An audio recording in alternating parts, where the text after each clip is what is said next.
Bienvenue dans votre chaîne préférée, Prince Ngannou TV. Aujourd'hui, votre humble servante de Dieu, Maman Chantal Kamwanya, je reçois pour vous le prédicateur Frère Kefa dans l'émission Busolo na kati ya liloba na Nzambe. Lelo tokolobela place ya mwasi na kati ya eklezia na Nzambe et puis na elateli ya mwasi na ndenge ya bonzambe. Ndenge na uti koyebisa bino tozana prédicateur Kefa. Lelo ayebisa biso place ya mwasi na kati ya eklezia ezali nini, ezali wapi. Merci Maman Chantal pour la motuna na yo. Ya solo Nzambe apesi place mususu place ya siki na kati na loba na ye. Place ya mwasi na mobali ekokani te. Pona tokoba na kolobela likambo wana tokotanga nanu makomi ya bule. Tokozwa na Bible na biso na chapitre 11 il y a 1 Corinthiens 11 na robana na molongo ya misatu. Awa na 1 Corinthiens molongo ya misatu Bible elobi boyi.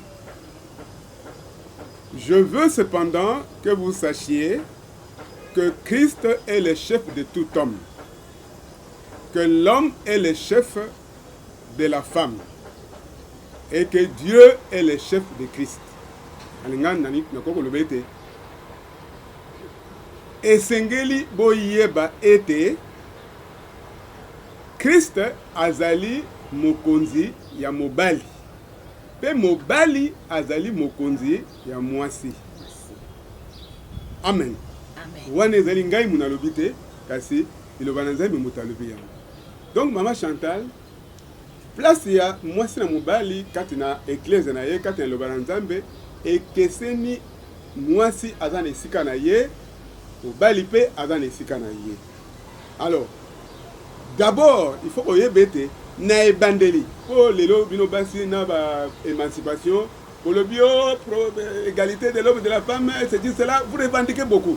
Mais Bible a dit bongo te, Bible a dit émancipation te. Bible a dit biso mwasi aza na esika na ye, mobali aza na esika na ye, parce que soto kena no Genèse ne bandeli. Na Genèse ne bandeli oyo babengaka semence. Na Genèse ne bandeli Nzamba lobi boyi. Totanga na Genèse chapitre 3 na verset 16 Nzamba lobi boyi. Alobi na mwasi nazana Genèse chapitre 3 verset 16. Il dit à la femme: j'augmenterai les souffrances de tes grossesses, tu enfanteras avec douleur, et tes désirs se porteront vers ton mari, mais il dominera sur toi. Amen. Amen. Bible le dit, nakoyesa kobota na yo passe. Pe ba posa na yo ekotalisa maipai ya mobali. Pe mobali oyo akodondwa akodominer likolo na yo. Donc déjà kobanda na Genèse Nzambe atalisi ete mobali azali mokonzi. C'est-à-dire égalité ya mwasi na mobali na kati na Biblia awa ezalité. Nzambe Maman Chantal ngate lobi yango. Bible lobi mobali akodondwa likolo na yo. Il dominera sur toi. Donc et puis totanga na kati na ba Korinto ke Nzambe lobi mobali azali mokonzi ya mwasi. Amen. Amen. Prédicateur, merci beaucoup pour expliquer malamu. Mengai na lingi na yeba place ya solo ya mwasi na kati ya eklezia. Yo outi koyebisa nga place ya mwasi na kati na ndenge ya libala na ye. Mais sikoyo na kati ya eklezia place nini Nzambe apesi mwasi. Très bien. Nazali ko na kati nazo kende sika ozolo wana. Donc na lingana mbatu bayebete na ndenge Nzambe akeli biso apesi ba place. Donc mobali azali mokonzi ya mwasi. Christ azali mokonzi ya mobali. Et puis nzambe azali mokonzi ya Christ. Donc wana discussion ezali tata bokangi partout parité Bible yebi makambo wana te. Bible yebi makambo est-ce que liko lobate mwasi akoyi koloba te na lobi bongo te. Mais bino basi pe mibali baza koyoka ngai bayeba ete place position ya mwasi pe mobali ezali lolenge moko te. Nzambe atiaki mobali lokola mokonzi. Alors maintenant pour na likambo tuni na kati na église na kati na ecclesia. Très bien. D'abord na ko beta sete na likambo oyo ekomi lokola fléau. Basi nesika basale misala nzambe atindi bango na kati na ecclesia ata na kati na ndaku bango balingi kotika misala ndako balingi kozwa kama makambo oyo bango balingi et surtout baye kotia baye konganzama na kati na église bakomi kokamana église ya nzambe wana ezali likambo moko très grave parce que soki totali na kati ya Bible awa d'abord mama chanter fo oyeba ete ntango Yesu ayaki aponi na kati na église na ye kobosanaka te ke église na ndenge toza nango lelo ebandi mokolo nini ebandi mokolo ya Pentecôte parce que soki tokei na Matthieu chapitre 22 ntango Yesu atuni motuna epai ya bayekoli na ye balobaka ngai nazali nani bamosusu balobi ozali peut-être moko na basakoli mosusu balobi ozali peut-être Jérémie ye atuni bango ebongo bino olobi ngai nazali nani Petro alobi tu es le Christ le fils de Dieu vivant et puis Yesu ayandoli alobi olobi solo Pierre mwana na Jonas ezali makila te ezali sunité elakisi yo likambo wana kasi ezali papa na ngai révélation buta na nzambe tata na ngai aza na likolo nde atalisi yo yango likambo wana mpe ngai nayebisi yo ke yo Petelo likolo na révélation wana na kotonga ecclesia na ngai.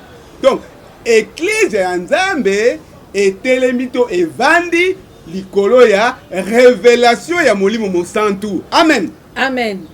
Ecclesia nzambe evandi likolo ya etelemi penza etie misisa nango kati na makomi na bule kati na liloba na nzambe. Alors na liloba na nzambe awa oyitu kolobete Yesu tanga poni basali na ye atantoma moko ya mwasi azalaka te.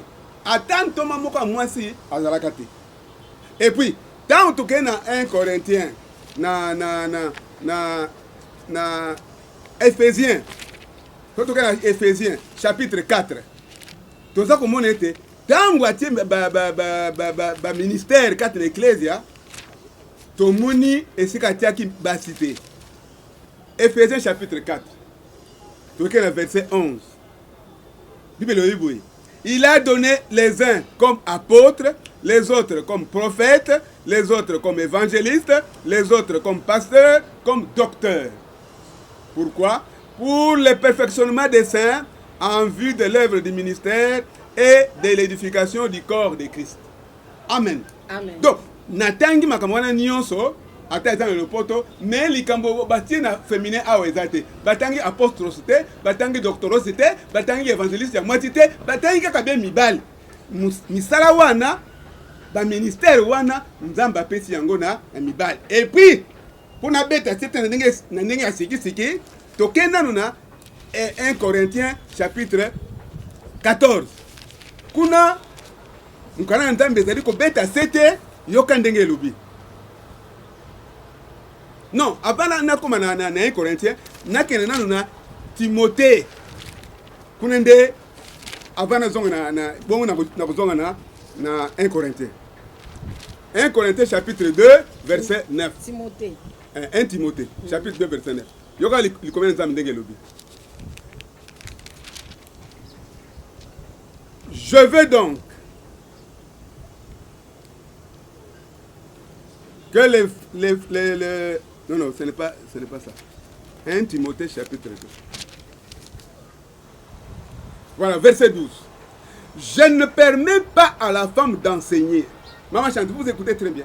Et vous les internautes, vous suivez. je ne permets pas à la femme d'enseigner ni de prendre de l'autorité sur l'homme, mais elle doit demeurer dans le silence. Prédicateur, Bible kaka oyo et yebisi biso, c'est poussé par le Saint-Esprit que les hommes ont parlé de la part de Dieu. C'est-à-dire, d'après Bamususu, au moins c'est Teyaka. Balobaka, moi si azotea, aza conduit par le Saint-Esprit. Or, Saint-Esprit, eza ya mobali, eza pe ya moi cité, olobinini. Très bien. Il faut comprendre ceci. Écriture que c'est poussé par les... C'est Pierre qui dit ça. C'est poussé par le Saint-Esprit que les hommes ont parlé de la part de Dieu. Alors, les hommes dont il parle là, c'est qui? Ce sont les prophètes et les apôtres qui ont parlé. Et parmi les prophètes et les apôtres qui ont parlé, moi, ça l'a quitté. Poussé pour dire quoi? Pour donner l'évangile que nous avons aujourd'hui. Parce qu'il est écrit dans Ephésiens chapitre 2, verset 20.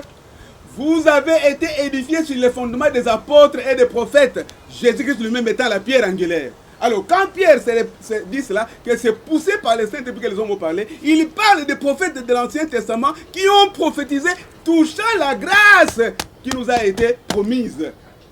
Vous comprenez? Donc, ce n'est pas une raison pour dire que non, les femmes, non, l'écriture ne peut pas être anéantie. Je reviens toujours là-bas. Car, écoutez pourquoi Paul dit qu'il ne permet pas. Ce n'est pas Paul, mais l'Esprit Saint. Ce n'est pas Paul. Pourquoi l'Esprit Saint ne veut pas que les femmes prêchent? Pourquoi? Verset 13. Car, vous entendez maman? Car Adam a été formé le premier, Ève ensuite. Basi bakote yate pour être mobali Adam akelemaki yambo, Eva ayaki sima. Et ce qui va noter. Et puis, ezali Adam te mutu akweyaki kati ezali mwasi oyo tangu ya zalaki séduite dans le verset 14. Obalingo tanga. Tangu akweyi akomaki coupable ya masumu, coupable de transgression. Amen. Ce n'est pas Adam qui a été séduit, c'est la femme qui séduite s'est rendue coupable de transgression. Amen. Amen. Okay. Écoutez-moi, elle sera néanmoins sauvée en devenant mère si elle persévère avec modestie dans la foi, dans la charité et dans la sainteté. Et ce qui va être maman, mais si yoka siko na 1 Corinthiens c'est quand la lobaki na tanga. Écoute siko, là où Paul donne maintenant un commandement. Il dit ceci. 1 Timothée chapitre 14 verset 34. Et lui dit que les femmes se taisent dans les assemblées, car il ne leur est pas permis d'y parler, mais qu'elles soient soumises selon que le dit aussi la loi. Si elles veulent s'instruire sur quelque chose, qu'elles interrogent leur mari à la maison. Car, écoutez bien maman, car il est malséant à une femme de parler dans l'église. Il est malséant de parler à une femme dans l'église. Très bien, prédicateur.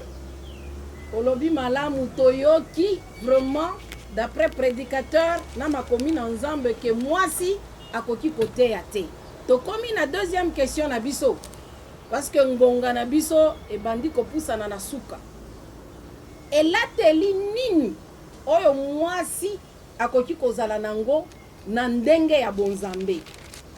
Merci maman Chantal, mais pesanga moi seconde muke na silisa eloko oyo bato bakanisa ekete moi si na kati na ecclesia azana eloko akosala te kasi totangi na kati na tozongi na 1 Corinthiens 11 tozali kotanga na ntina ya basi oyo baza koparticiper na service ya prophétie, na service ya parler en langue, na service ya prière na kati na ecclesia.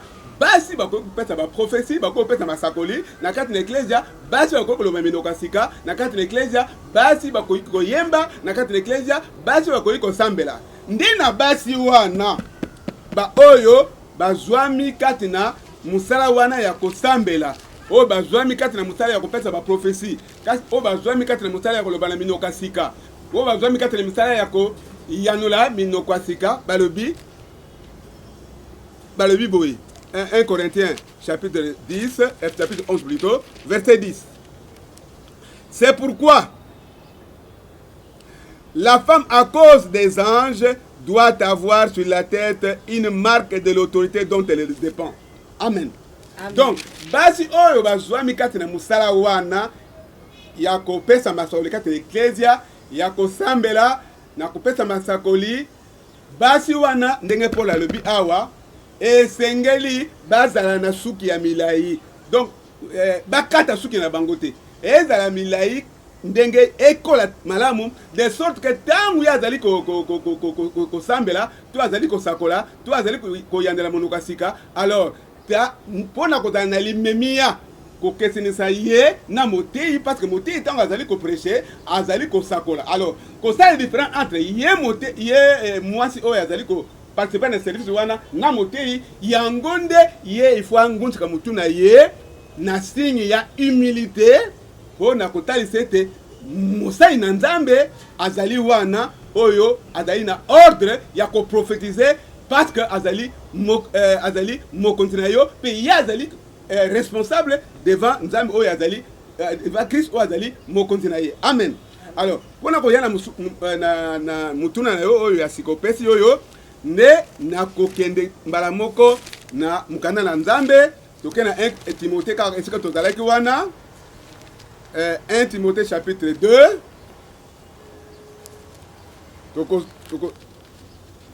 tokotanga na verset 9. 1 Timothée chapitre 2 verset 9. Je veux aussi na lingete basi balata d'une manière décente. Que les femmes soient vêtues d'une manière décente,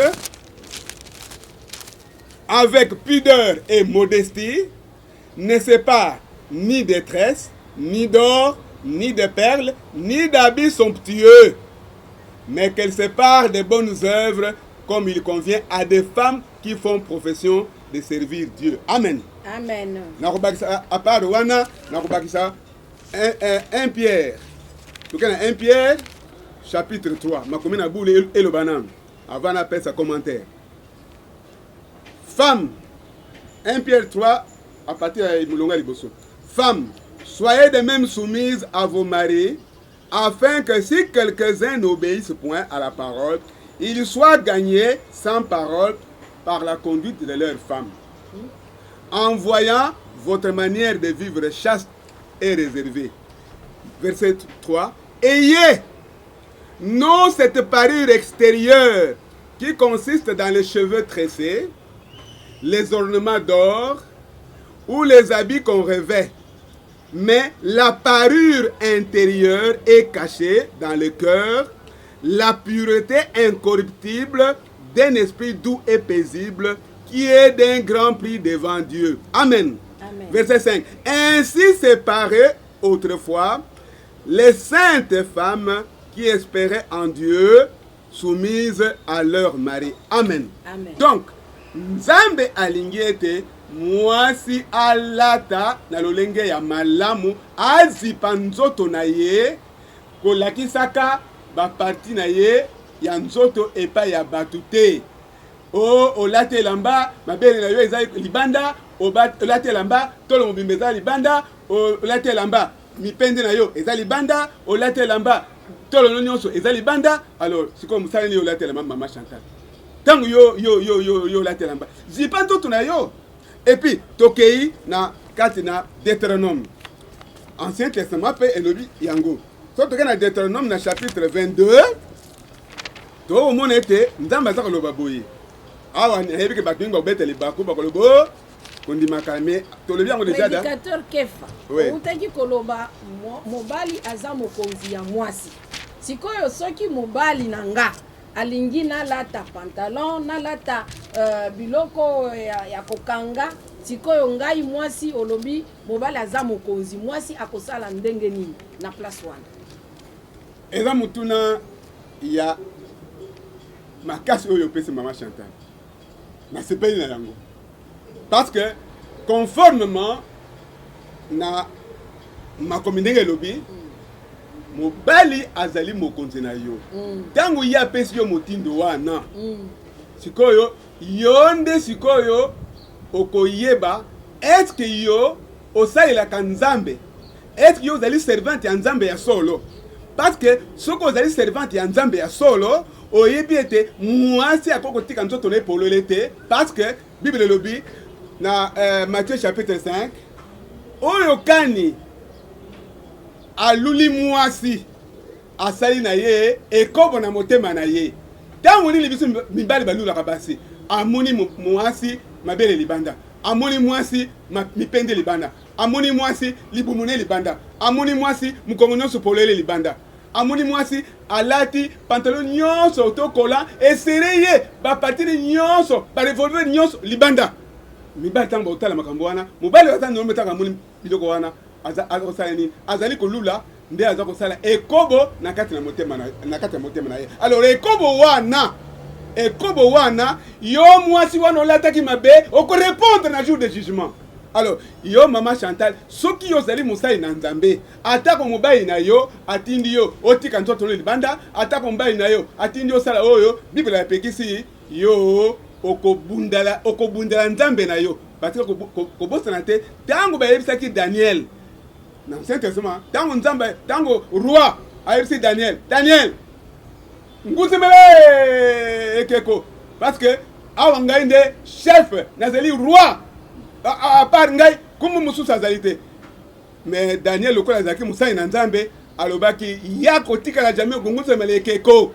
parce que akongusemela kaka be nzambe na ye et puis balobi na ye soki lokola oboyi ale okota na libulu ya nkosi andimaki akotaki te na libulu ya nkosi mais oyebi makambo nini nzambe asalaki nzambe a délivré ye kati na libulu ya nkosi amen donc soki ordre wana bapesi yo mama ezali manifestement contraire à l'écriture soki ozali solo mosali na nzambe okondima omema opprobre okondima omema soni ya Kristo mpona kodefendre Kristo oyo nzambe akelaki yo amen alors tozongi na Deutéronome chapitre 22 verset 5 awa na Deutéronome chapitre 22 verset 5 bible elobi une femme ne portera point un habillement d'homme et un homme ne mettra point de vêtements de femme car quiconque fait ces choses est en abomination à son Dieu amen ngai munalobi yango te mwasi akolata bilamba ya mulatu ya mobali te mibali pe bakolata mulatu ya basi te parce que oyo kani asali makambo oyo nzambe alobi azali kosala mbongwana abomination na kati na mboka na kati na eklese ya nzambe kati kobota te mama Chantal ntango liloba nzambe eza koloba alobi mpona mokili mobimba parce que kobotana te ke mokili mobimba ekelemi par la parole de Dieu. C'est la parole qui a créé toute chose a créé la parole. Même les arbres doivent entendre la parole. Même tout ce qui existe a été créé par la parole. Et tout le monde est soumis à la parole. Amen. Amen. Prédicateur, olobi malamu mingi, les habits de femmes, les habits d'hommes. Parce que biso toyebi ezaka na ba pantalon mususu pantalon ya mwasi. Batongi yango eza modèle ya mwasi. Et puis à l'époque de Jésus, totali Yesu azaki na robe eza habillement pe ya mwasi mais Yesu azalaki abandaki kolata robe siko okoloba nini na mutuna wana très bien mutuna wana ezali malamu nakoyeba so polele boye likomi onga na tangi wana ezali likomi ngai mona komi yango te ezali nzambe na alobi mibali balata mulato ya basi te e basi balata mulato ya mibali te nakopesa yo ndakisa ndeko moko aza okende fete na mwasi na ye ayebisi mwasi akende kolata mpo bakende fete mwasi na kote na ndako alati pantalon alati kazaka ye asisi kochauffe voiture ale papa alobi bon zelanga mpe na lata mwasi azongi na ndako akamati jipe alati akamati blouse alati tango aye à côté na voiture moi ça boyi bakende pour na nini parce que à comprendre pourquoi mobali alati jeep na siko mobali a FC ah lukule yo l'attaque pantalon alors yonde mobile alors ngasi koyo madame na lata jeep et puis makamone yo sale mawapi ezali makambo to vivre e ko sale na Canada Maman Chantal e ko sale na Canada mobali alati jeep na blouse moi si alati pantalon moi ça lingité ba de fête a exiger mobali azonga alata pantalon suka ba basaki nini bazongi na kati ya ndako mwasi alataki jipe mobali alati pantalon donc nakoloba na mukuse mama na makambo wana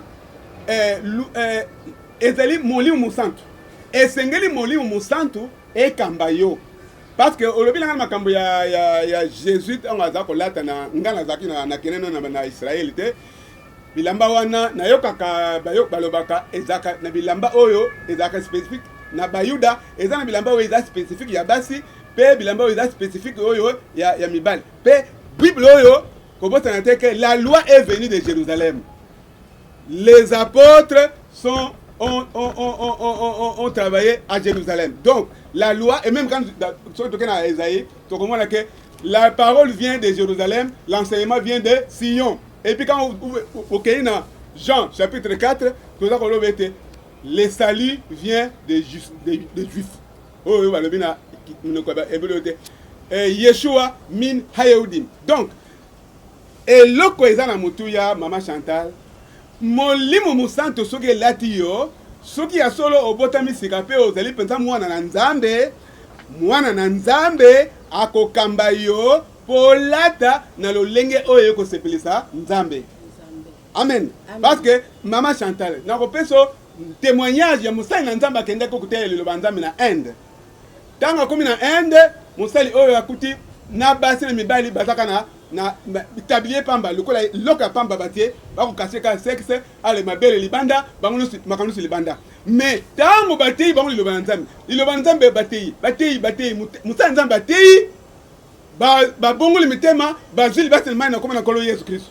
Maman Chantal simana bango ko bongo la motema basi bamonike bazaki bolumbu babandi ko luka bilamba bango moko mibali ba bamonike bazaki ko tambola bolumbu babandi ko luka bilamba bango moko. Amen. Amen. Et ça témoignage o ezali ko esalami kalate esalami kaka na ndenge to bandi boye.